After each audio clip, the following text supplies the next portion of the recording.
Hello student, আমি Tapas sir.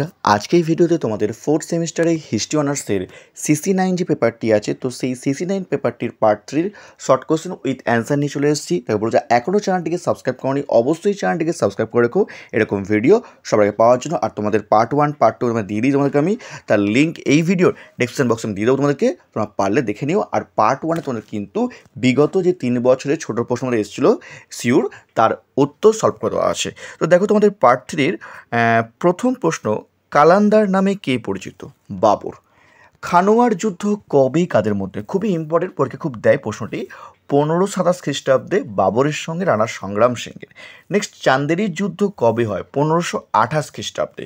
Next, ঘরঘরার যুদ্ধ কবে কাদের মধ্যে হয়? এটিও কিন্তু ইম্পর্টেন্ট প্রশ্ন। 1529 খ্রিস্টাব্দে বাবরের সঙ্গে মামুদ লোদির নেতৃত্বাধীন জোটের। তারপর হুমায়ুন শব্দটির অর্থ কী? ভাগ্যবান। নেক্সট, খুবই ইম্পর্টেন্ট প্রশ্ন, চৌসারের যুদ্ধ কবে কাদের মধ্যে হয়? 1539 খ্রিস্টাব্দে শেরশাহের সঙ্গে হুমায়ুনের। নেক্সট, হুমায়ুন নামা কার লেখা? গুলবদন বেগমের লেখা। রোটাসগড় দুর্গ কে নির্মাণ করেন? উত্তর হচ্ছে Sher Shah.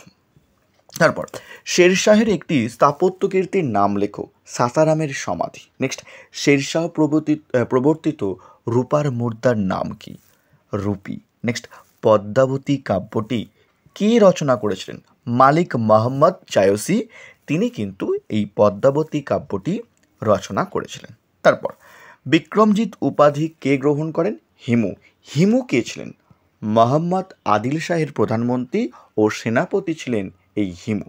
Next, grand trunk road কে নির্মাণ করেন?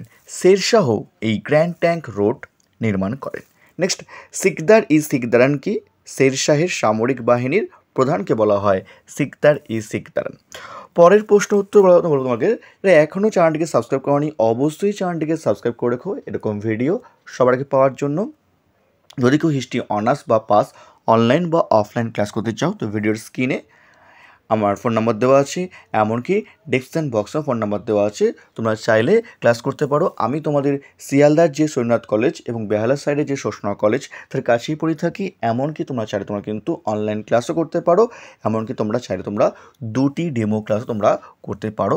তোমাদের কিন্তু আমি পড়া ধরে ধরে তোমাদের বুঝিয়ে দিয়ে থাকি তোমরা চাইলে তোমরা কিন্তু করতে পারো, ঠিক আছে। নেক্সট দেখো তোমাদের পরের প্রশ্ন, দাদরার যুদ্ধ কবে কাদের মধ্যে হয়?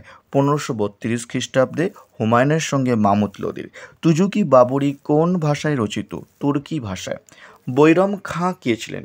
হুমায়ুনের মৃত্যুর পর তিনি নাবালক আকবরের অভিভাবক নিযুক্ত হন এই বৈরম খাঁ।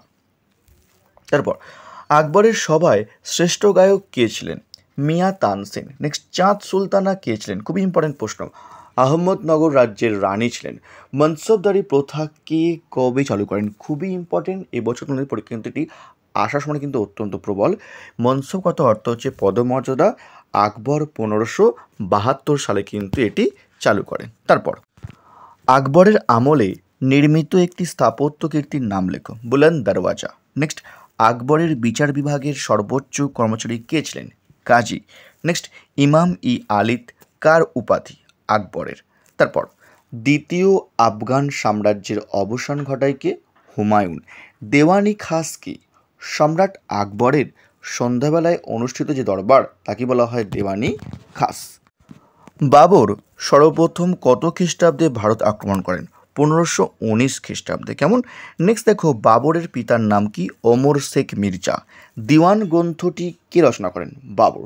শেষ প্রশ্ন এই পার্টের, হুমায়ুনের আমলে একজন চিত্রশিল্পীর নাম লেখো। মীর সৈয়দ আলী। আর আমি চেষ্টা করব তোমাদের CC9 যে পেপারটি আছে তার পার্ট 4 এর মাধ্যমে তোমাদের সিলেবাস অনুযায়ী তোমাদের কিন্তু কভার করে দেবো। তোমাদের বলবো পার্ট 1টা তোমরা ভালো করে পড়বে, ওখান থেকে তোমাদের কিন্তু 7 থেকে 8টি প্রশ্ন আসবে।